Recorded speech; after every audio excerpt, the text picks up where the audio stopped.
So let's talk about how long we should stay mad. Or should we even get mad at all? Is it even worth it? What do you think? I mean, in life, there will always be times where we get upset, frustrated, we get mad. But how long should we stay mad? Was there ever a time given on how long we should be mad? Well, I guess there's some caveat to that, which means that essentially we shouldn't stay mad forever.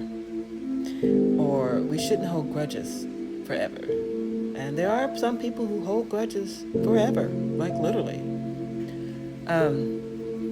Because when you hold grudges forever, you can't grow. You can't heal. So that madness stays within you because you're holding on to something for a very long time. And you're bitter, resentful, frustrated. And I guess at the end of the day, is it even worth it to stay mad that long? To allow something like that to even crowd your space up here, to have that much power over you, to be that mad for that long. Well, I guess there's really no timeline, but generally if we're upset about something, we should try to resolve it the same day if we can. And because there's no day promised to us, and not even tomorrow. So why carry that madness into the next day? It's a new day. You have a lot of other things that you need to take care of and focus on. Why allow the madness to crowd your judgment and thought? Now, if it's a situation where it's an unresolved issue, try to work to resolve that issue so that you can move on. Now, I'm not saying that you should forget, because there's a lot of things we don't forget. But guess what? We store it somewhere in our memory bank. We have to pull it back out. It may have to come back out if we experience the same issue again. But the reality of it is that we've moved on. We're not allowing it to crowd our judgment. We're not allowing it to disrupt our day. And we're not allowing it to make us feel some kind of way. And sometimes when we carry madness with us for so long, you can become depressed because you were so overconsumed by it and so mad. And I mean, I've had people that I've talked to, friends and whoever, acquaintances, and they're talking about something that happened like 20 years ago. And I'm like, it's like 20 years ago? They've really moved on. But no, they haven't. They're still mad about something that happened that long ago. And I'm like, wow. So that means you can't move forward in life. If you're going to hold on to grudges and anger and frustration. I mean, I have literally seen folks run into someone they hadn't seen in years, like 15 years. And they're like, you remember that time when you did this to me? And I'm like, I don't even know if they even allowed it to even stay in their headspace during that time. They probably forgot. But that person was really mad about it, felt the need to express something that happened over 20 years ago. Did they get closure? Perhaps not, because the other party didn't even remember. But yet that person held on to it for 20 years. And then after they tried to remind them of it, and the person couldn't recollect, then they even got madder because they wanted an apology for something somebody didn't even remember.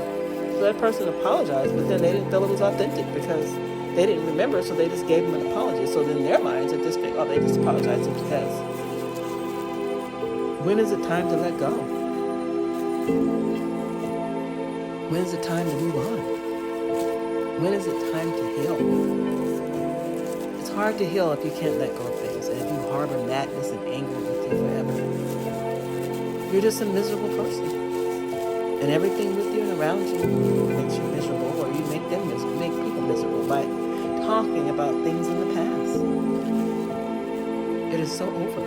And when I say that, it's like nobody's saying dismiss what happened to you. What I am saying is this: you have to figure out a way to heal from your madness, from being upset about something that happened so long ago, being able to move on. If you can get closure, then so be it. That would be great. But even in getting closure, you know what that means?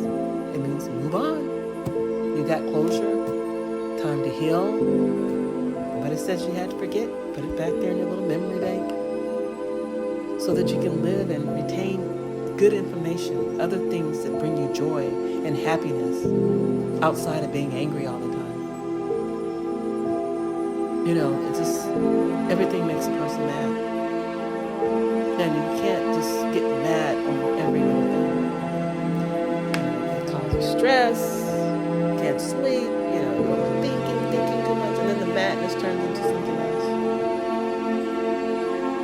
And you've allowed it to overconsume you to a degree of no return. Even to the point where people have done harm out of madness. Instead of learning to control their thoughts and their feelings, learning how to understand other people's behavior and learning how to cope with it, learning how to move forward, for some is impossible. And there's always a price to pay when you decide to take your madness to a different level. Some of you may have gotten away with the things that you've done out of being angry, others haven't. But karma does come around one way or another.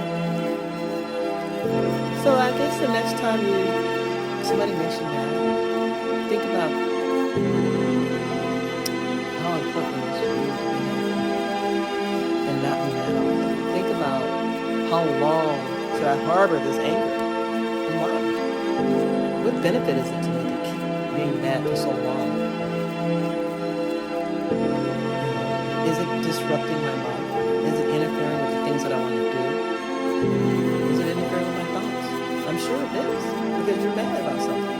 So how could you think clearly if you're mad and you're frustrated all the time? So, sometimes you can just agree to disagree and go on like nothing ever happened. You just say, look, let's just agree to disagree. So you don't even have to get mad about it, because you came to the consensus that I don't feel I'm wrong and you don't feel you're wrong. So, hey, we're even. Let's keep it moving. So think about what's important to you in life. And sometimes we get mad about the littlest things that is just so petty. Or we'll get mad and throw shade. For what? Just to get back at that person because they did something to you some kind of way. It made you feel some kind of way, so you got to get back at them somehow. So what, we playing tit for tat? I know tit for tat goes on for a while, but it's got to stop. It's got to stop sooner or later. You've got to find some inner peace. Sometimes it's just good just to ignore things that just make you mad, because that could be their character, and you realize that, no matter what they say, do, it just makes me mad. Sometimes you have to change your circle or the people that you're around so that you're not mad. Sometimes you may have to even make a lifestyle change so you don't feel mad. And if you're miserable, it was your choice, because you don't have to be. You can change your circumstances, change your environment, get out of things that are toxic to you that makes you feel the way you do. But remember, we're living in the now, literally seconds. There's no hour, no seconds, no minutes promised to us. So each and every day is a blessing to be here. So try to turn that mad into good. Try to be more happier than sad. And most of all, try not to carry madness with you forever and grudges forever. Learn to let go sometime.